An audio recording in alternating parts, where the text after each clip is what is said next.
السلام عليكم ورحمة الله وبركاته.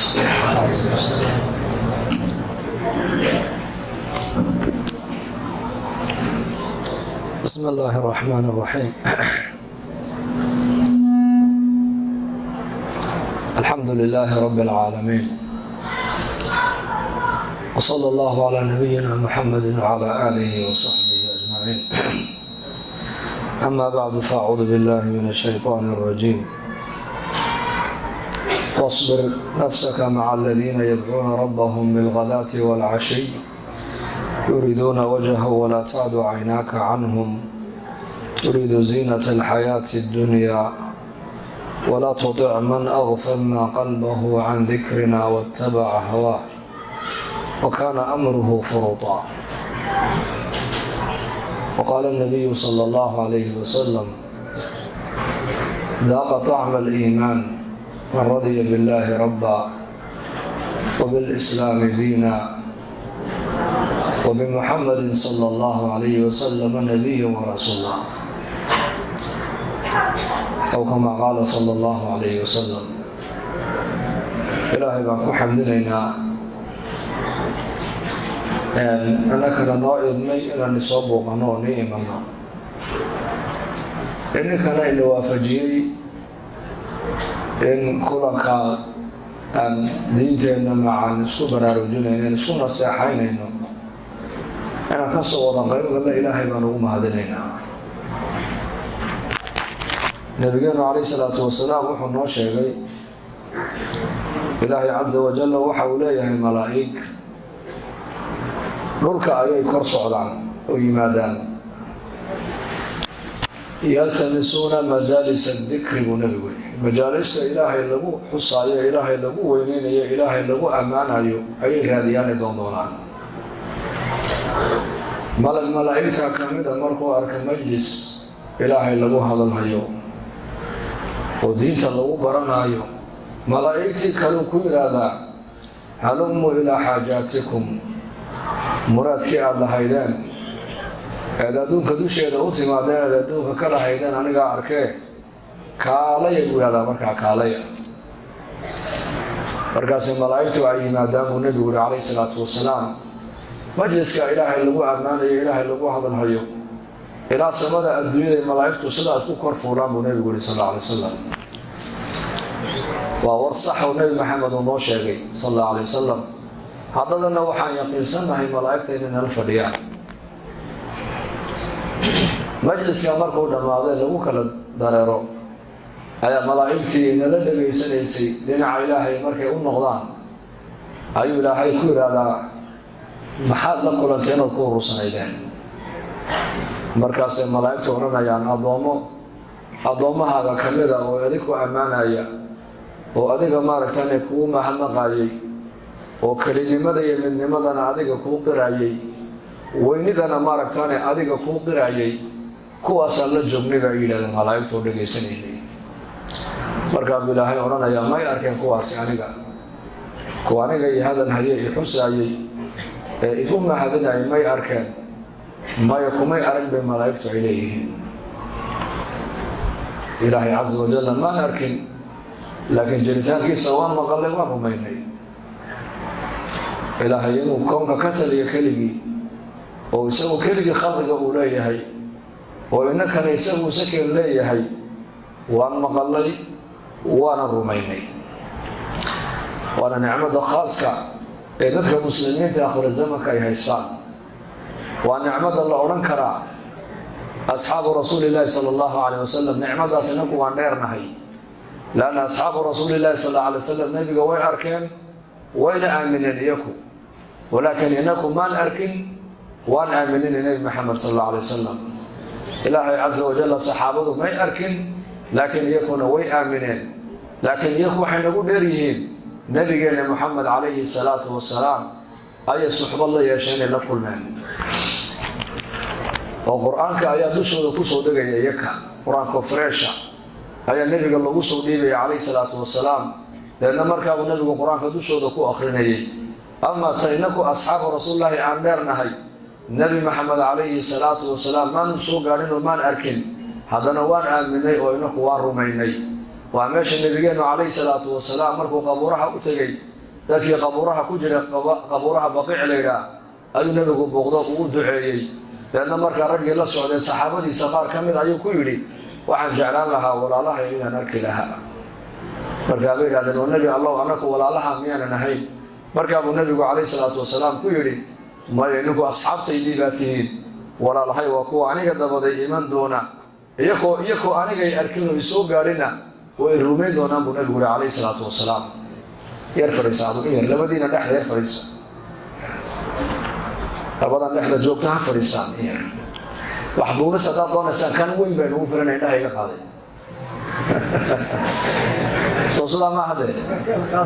باش انت كنا بينك واسكت دوبان ومركب ود جيستان ان شاء الله كان هذا كقادن دوتاني انكم قلبي لا يسيعوا ان شاء الله هذا ودغينا نسفي على فرع لا والله من حسوسنا وحكى ما عنده لا يا احاديث يا آيات القرآن وهريبه انكم علماء وما مقشين وما كمذاكروننا وذكر فإن الذكرى تنفع المؤمنين حسوسيتها سقف مؤمن كلا وحطر حساب إلهي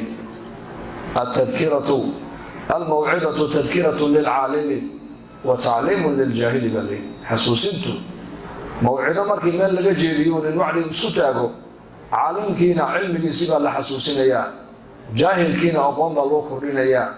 وفق إيمان كلا مؤمن كلا وانا لا سوي أنفع حساب الليل marka ilaahay azza wa jalla waxa naga dhigay ummadii nabi maxamed sallallahu alayhi wasallam dadna nabigu saxaabada wuxuu ku yiri walaalahay waa kuwa aniga dabadayba iman doonaan oo may arkin aniga oo nabi Allah seedu garan doontaa noo sheeg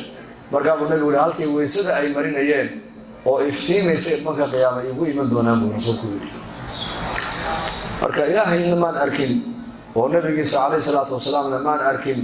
oo jannada iyo naartana ma arkin وآخرتنا ما أركن لكن وان آمنوا وان رميني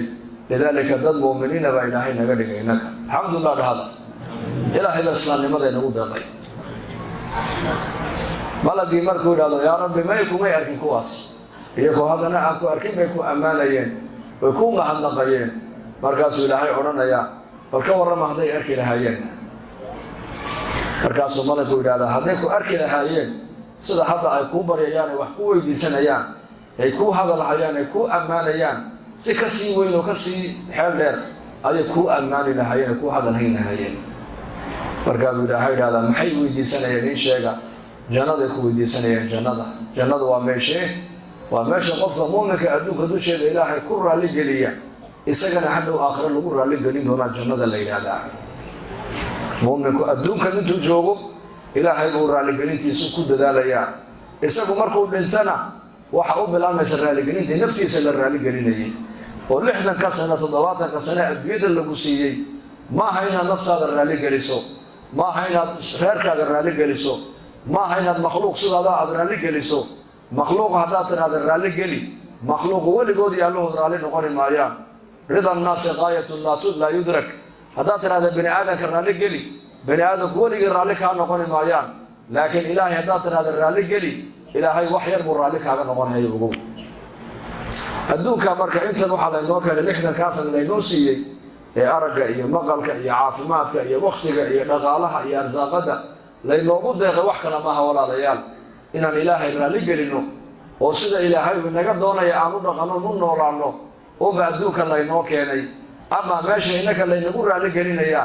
ee waxa nafsadeenu ay doonto aan ka heli doonaa waa aakhiro oo waa jannada weeyaan markaas ilaahay oranaya adoomaha halka fadhiya maxay si weydiisanayeen baahi bay lahaayeen yaa rabbi jannada ku weydiisanayeen malagu wuxuu ku yiraahdaa yaa rabbi jannada ay ku weydiisanayeen deena markaas uu yiraahdaa maaragtaanay ilaahay tabaaraka wa tacaala oo jannadeena may arkeen may arkin maxay si iga magan galayeen cadaabkaaga ka magan galayeen cadaabkuna waa maxay dadka adduunka dusheeda ilaahay ku caasiya ee amarka ilaahay ku jabiya ee ilaahay ku aamin ku rumayni waaya ee shariicada ilaahayna ku dhaqmi waaya ee adduunka dusheeda u arkay inay tahay daartii isagu ku noolaanay u arka ee adduunka dusheeda ku qooqay ee ku kibra daarta isagana lagu cadaabi doono lagaga aargoosan doono ayaa magaceeda la yiraahdaa marka annaar ama al-cadaab ayaduna tabaqaad bay leedahay jahiima la yiraahdaa midkii iyada kamida saciiro mid ka mid a la yidhaahdaa jahannamo mid ka mid a ayaa la yidhaahdaa lada mid ka mid a ayaa la yidhaahdaa xutamo mid ka mid a ayaa la yidhaahdaa naaruhu magac bay iyakuna ay leeyihiin oo ilaahay baa qur-aanka inoogu sheegay mid walba waxaa laynoo sheegay dadka galayana waa la calaamaday way qoran yihiin munaafiqiintu mid bay galayaan kafaradu mid bay galayaan mushrikiintu mid bay galayaan yahuuddu mid bay galayaan nasaaradu mid bay galayaan xataa dadka muslimiinta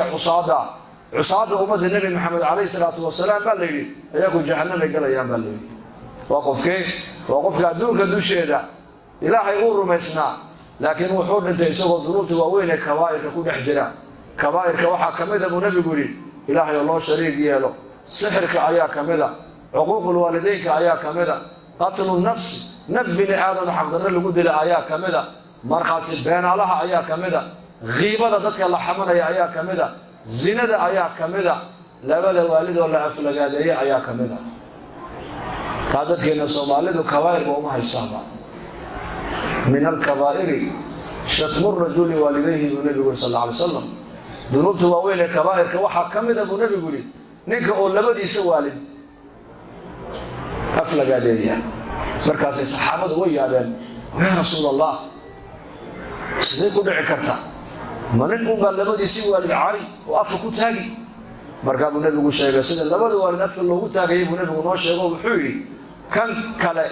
ayuu aabbihii hooyadii aflagaadayn kana dib buu ka kale aabbihii hooyadii u aflagaadayn erayada caynkaasa maanta mujtamacyadeenna siday ku yihiin aabbaha waxaa ku samee hooyadaa waxaa ku samee awowgaa la gubiye awowgaa la awowgaa laga cadaabi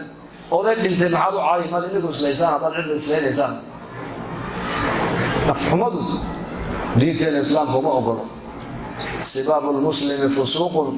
wa qitaaluhu kufrun buu nebigu yuri sal alla alay salam muslimka haddaad caydid baa lagu leeyahay oo qofka muslimka walaalkaaya afxumo aad ula timaado faasiq baad ku noqonaysaa faasiq waa maxay waa qofka ilaahay daacadiisa laga dhex saaray ilaah waa naga dhex saarin haddii faasiq qofku uu noqdana waxa uu noqonayaa hidaayada laga xarimayaa baa la yidho ina allaha laa yahdi alqowma alfaasiqiin buu galayaa caydii qofka muslimka walaalka aad aflagaado ula tegtay faasiqnimo ayaad ku mutaysatay faasiq haddaad mar ku dhacdayna oo fiska aad ku dhacdayna hidaayadiiyo naxariista ilaahay baa laga xarimayaa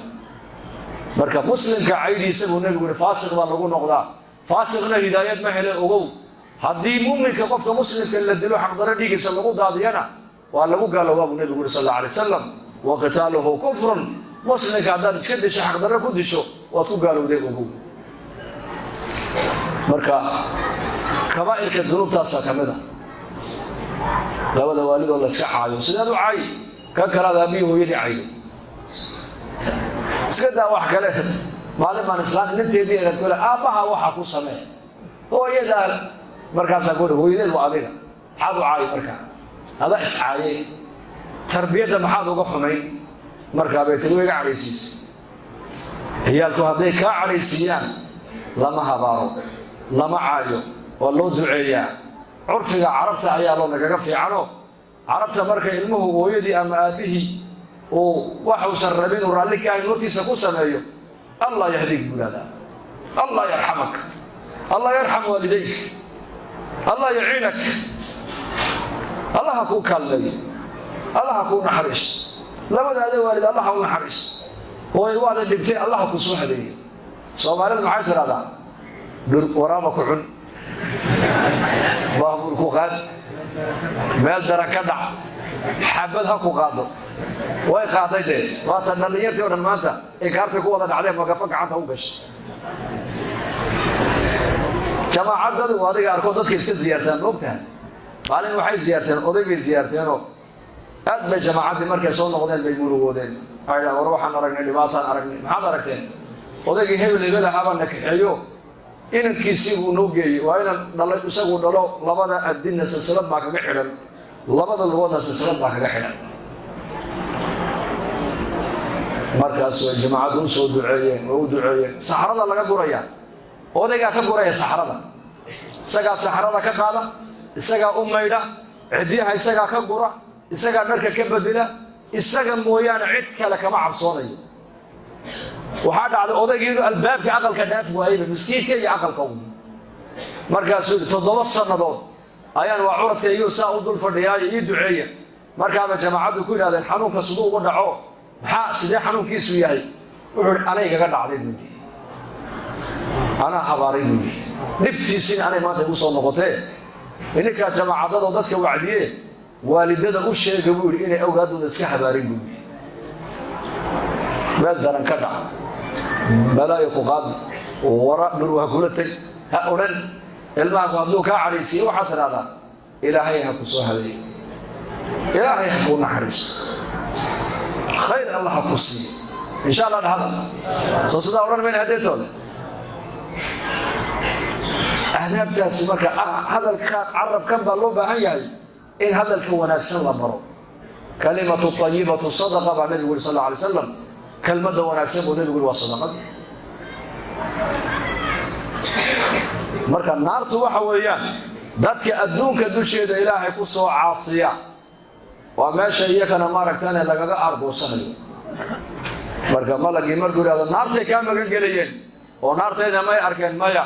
haday arki lahaayeen bal ka warama haday naartaada arki lahaayeen sida hadda ay ilaahu naarta kaaga magan galayaan si ka sii daran bay kaaga magan gali lahaayeen marka u dambaysa ilaahay oran doona malaa'iktaydiyay adoomahayga masaajidka ku kulansana ee sida aniga ii amaanayay aniga iyakoo arkay bay amaanayeen jannada iyakoo arag bay weydiisanayeen naartana iyakoo arag bay ga magan galayeen marxaati waxaad iga noqotaan baa ilaahay oranaya adoomahayga halka fadhiya in dambigoogii dhaafay marxaati iga noqdo baa ilaahay oranaya malaa'ikta kamida ayaa oranaya adoonka hebel gafafka badnaa ee dambiga badnaaba maaragtaan ku jiro oo isagu maaragtaan meesha muraadka uu kala haaye xuskaaga iyo digrigaaga uma fadhin markaas ilaahay oranaya kuwa kala fariistaana ma khasaaro ma hooge isagana u damb dhaafo baa ilaahay oranaya Allah inu damb dhaafo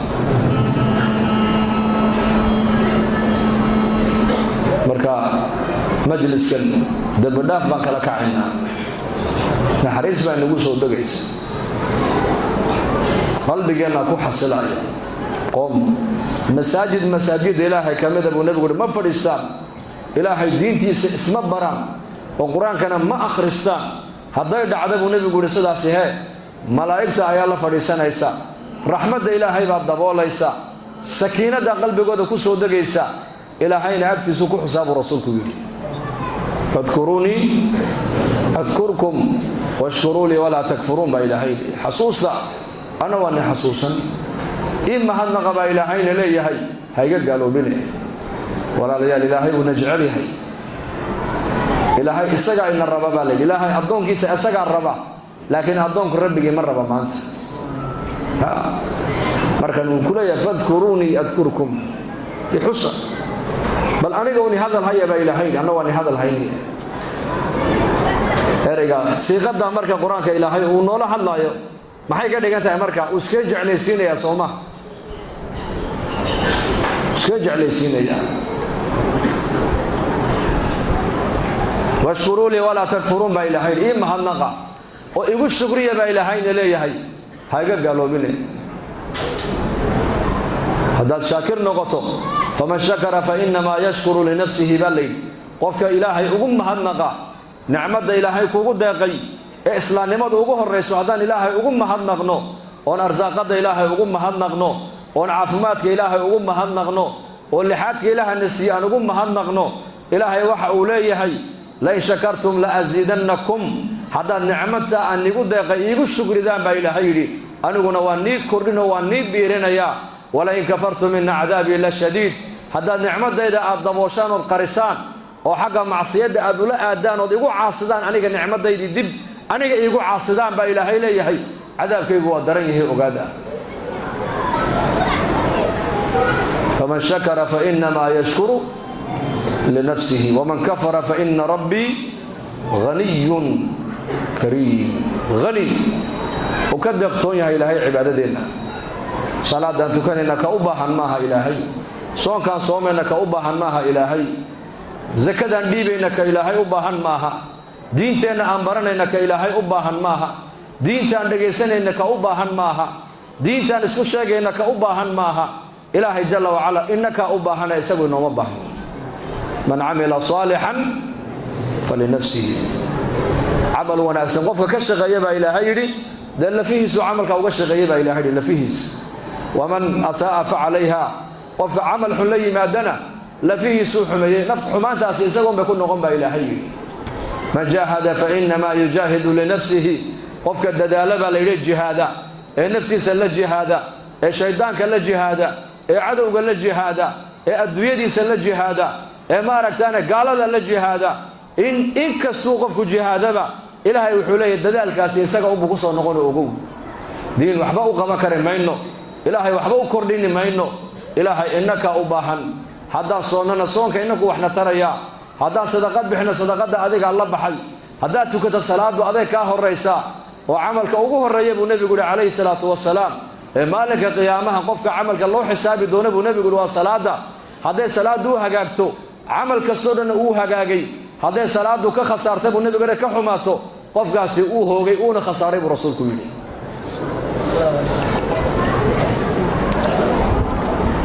هو هوجي أو خسارة مرجع إلهي إنك أباهن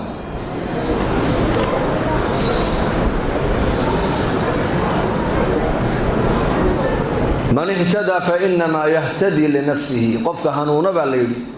يا هنونك إلهي حقي سكي مدر راعة هنونك وكتابك ربك يا سنة النبي عليه الصلاة والسلام هنونك ومحي واسد شريعة أي كلا ده هاي ودوس عطه ده هنونك الرعنا بالليل هاي نفت هذا بضر عليه ومن ضل فإنما يدل عليها قفك كلمة كبد يوبي وضك لإسك قادنا لمدة أو لميبا إلى هاي سيا كسر نقطة عدو دبعتين يا مجرتو حديث النبي صلى الله عليه وسلم وعائشة كان رب إسرائيل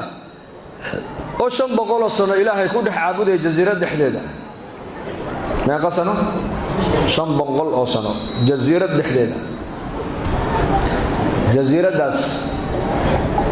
بدأ كهر رئيسا بيه هو مالح وبيدنا إلهي عز وجل إل يربيه ومعانه ضردرة أيها الكا وقصوا دحدل وقصوا صاريبا لي ما العد عنتا وكانيسا ما جرتين geed rumaana meesha ku yaalo geedka rumaankana maalin walba intuu raashin uga baahnaaba uga soo go'do uu ka goostaayo uu cuna waa nin reeban Israa'iil oo caabida way reeban Israa'iil umadii naga horeeyay markay doonaan Ilaahay inay u dhawaadaan mujtamacugu way ka dhaxbaxayeen iyaku halka ummadda nabi maxamed calayhi salaatu wasalaam la yiri hadaa doonas Ilaahay inaad u dhawaato waa inaad dadkaaga aad ku dhex jirtaa oo diinta bartaa oo dacwada gaarsiisaa oo dadkaaga dhibta ka soo gaadhaysan aad u sabirtaa waa farqiga inoo dhaxeeya ummadihii naga horeeyay iyo annaka almu'min alladhi yukhalitu an-nasa wa yasbiru ala adahum afdalu min almu'min alladhi la yukhalitu an-nasa wa la yasbiru ala adahum hadith nabigeena ka sugnaaday alayhi salatu wasalaam waa kii nabigu lahaa mu'minka dadka dhex galaya ee dadka dhibaatada ka soo gaadhay u adkaysanaya u sabraya waxa uu ka fadli badan yahay buu nabigu yiri muuminka dadka aanan dhex galaynin dhibta ka soo gaadhan aan u adkaysan karin ummadan marka doonaysi Ilaahay inaad u dhawaato adigu sidii Ilaahay ugu dhawaanaysa sidii ummadii naga horeeyay maaha inaad noqoto caabido masjidka dhex fadhiisataaye hadaa doonay ummad inaad Ilaahay u dhawaato hadaa doonaysid waa inaad ummadda ku dhex jirtaa waa inaad caamada ku dadaashaa waa inaad dhalinyarada ku dadaashaa waa inaad gabdhaha ku dadaashaa waa inaad madaxda ku dadaashaa waa inaad ganacsatada ku dadaashaa waa inaad ummadda aad ka shaqaysaa sida ku islaaxi lahayd dadna markaa tiraahdo ummadda hagaagaygaan ka shaqaynaya dhib baa kaa soo gaadhaysa oo dadku marka hore ku dhageysan maayaan ku joogsan maayaan ku maqli maayaan kula fadhiisan maayaan waxaanaad wada qiimayn maayaan oo qadarin maayaan u sabar buu nabigu ku leeyahay muuminka dadka dhex galaya ee dhibaatada ka soo gaadhana u sabraya ayaa ka fadli badan ka aad dadka dhex galaynin ee dhibtoodana u adkaysan karayn marka ummadihii naga horeeyay reer bani Israa'iil markay doonaan Ilaahay inay u dhawaadaan iyaku dariiqada kaliya ee Ilaahay ugu dhawaanayaan waxa weeyaan baa la yiri dadka way ka dhaxbaxayeen ruhbaan baa la oran jiray ruhbaan dadna buuraha iyo jasiiradaha badaha dhexdeeda ku taala intay halka ay tagaan ayay Ilaahay ku caabudayeen 7 sano boqol sannadood 50 sannadood 200 sannadood 500 sannadood waayo si kale ilaahay ugu dhawaan karaan ma jirto waayo dhexgalka dadka nebiyada ayaa iska lahaa waa risaalad nebiyada mawquuf ku ahay risaaladaasi ama iyaka cibaada ba ilaahay ugu dhawaanayeen ninkani 500 sano markaa ayuu jasiirad dhexdeeda ilaahay ku caabudayay il Yurubiyo macna waa loo soo saaray geed rumaanana meesha way lahaydo geedka rumaanka markaa maalin walba quutalyoonkiisa ku filan ayuu geedkaasi u tuuraa baa leeyahay u dhalaa oo dhintay ninkii ilaahay baa la hor joojiyay bankii qiyaame markaas ilaahay jalla wa ala malaa'iktii buu ku yiri adoonkan ma u jeedaan haa waan u jeednaa yaa rabbi qaado jannada raxmadeeda ku galiya markaas adoonkii istaago wuxuu yiri yaa rabbi amalkayga away meeqa sano war meeqa sanade 500 sano ma 20 sano ma salaadeena sahwigaad moodaysa ee dhinaca aan imaamka gadaashiisa ka joogno qalbiguna uu dukaankii xoolihii xisaabinayo may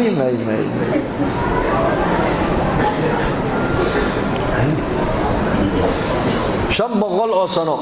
لا أهل لا زوجة ولا أولاد ولا قرابة ولا تجارة ولا دنيا وكدح بحوج جزيرة وفهم إنسان صومة وبوري ربط كدح تهلا ويان هل كابوس كدقي 500 سنة لأن إلهي لم يناجونه كورما مركزا إلهي أبدون كان كحيو جنة الرحمة دي دكو قليل الرحمة دي بكو دقيق مركزا يا رب عمل كيجينا مركز إلهي ما عمل بوش يكتي ها وحا مسكحديسا كغا جيرتا با لي نيكاسي ميزان كلا يراده ميزان الاعمال وميزان شركنا كفدنا الله سارا خير كنا كفدنا الله سارا اسغو waxa uu isleeyahay khayrkaaga culus oo sharkaaga wuxuu noqonayaa wax yaro fudud amma ma balhiid ba ila 500 sano bad ku dhex caabuday ilaahay cid ba ismay aragba markaas waxa maskaxdiisa ka maqnayd baa la yiraahdo ilowsana miisaan leeyahay magaciisa miisaanu ni'am miisaanka an'amta ee masaajidkeena nicmad ku taala bal sheega ya إنس أرجي مقلكي هذلكي عقلكي سنكي شقدي سوا معي وحو أوريا عنتدا عنا يساعدك كوري وإذا كورن بني آدم عنتدا مركا الله صار ديجو بالليل مركا الله صار ديجو شقدا أوفر يا بالليل أنت قعنت أي أفكار عنتدو أينن جارين عدة شقدا أوفر يسقى وتمتقنا يا وإيشا hadday baranbaraya daqsadil yaa la ka waran ma cuni karaysid saasa oran isha ayaa ku siiyey ishii waxay leedahay ma sha Allah waa weel cunto nadiif ah waxa ku xigta haddana gacanta maxay sheegay ma kulayl ba mise waa qabowda cuntadu naga soo deeriya waa kulushahay bal weerkaada naga balfiya saasa loo balfin babiya gacanta haddana markay soo qaado inta afka aan la gelin shaqada saddexaad ayaa qabanay ma taqaana sanka u urinaya wuxuu leeyahay udgoon ba misawaa'ish ala kale inta nicmadood wa fi anfusikum afala tubsirun ilaahay bayna le jidkan inta nicmadood ay ku taallamaad eegtaana ba ilaahay leeyahay انت النعمه دول